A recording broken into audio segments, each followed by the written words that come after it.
second of our exclusive reports about the health of our dental service here in the West. Our reporter Patrick O'Hagan has travelled to Budapest in Hungary to show how you can save a fortune on private dental treatment by going abroad. In the second of his reports, he tells the story of a local man from Exmoor who has saved an incredible £10,000 on his bill. Tom Kempster says he's been forced to become a dental tourist. Enjoying a city break with his wife Elaine, Tom Kempster, who lives near Exmoor, has been forced into becoming one of the West's first dental tourists. Faced with a shocking bill, he felt like he needed sedation. I'm having 2 bridges, it's quite extensive work. I'm having 5 implants and quite a number of extra crowns.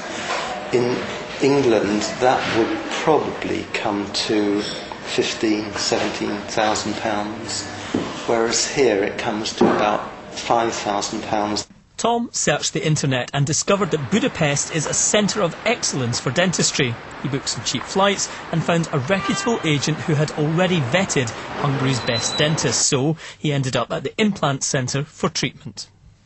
The standard of care has been so good, and you really do get a feeling that they're up to date, that they look after you and they know what they're doing. Dental work in England under the NHS is just not highly regarded anymore. It's done cheaply. If you want something like this done, then you get given the cheapest thing they can do. I feel quite sad that England has got like this. As do many committed dental surgeons who remain reluctantly within our NHS despite being overworked and underpaid. Do you think this is stealth privatisation? It feels that way. Whether it's deliberate or not, I don't know, but it does feel like the dentists are being pushed out of the NHS because the treatments that we can realistically offer on the NHS are pretty basic stuff. It's pretty much getting people out of trouble. At least 10% of NHS dentists have just voted with their feet and left the NHS. The contracts that they've offered us this time round are the last nail in the coffin for dentists who want to stay within the NHS. The amount of funding we've been offered as a practice is 10% of what we should have had. So it's just impossible. Dentist qualifications, tools and materials cost the same in Hungary as they do back home in the West. So how do British dentists justify their prices?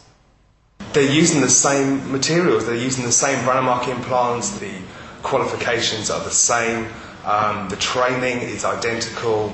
Hungary is part of Europe, yet many patients fear they're being ripped off by British dentists who, despite being in short supply, can charge what they like for private treatment. So should private dentistry be regulated? Getting the answer to that one's harder than pulling teeth. Perfectly placed at the heart of Europe and only 2 hours flying from Bristol Airport, it's entirely conceivable that in future, instead of private dentistry being done in the West, people will fly here and have it done at a fraction of the cost, providing prices stay low. Patrick O'Hagan in Budapest for the West Tonight.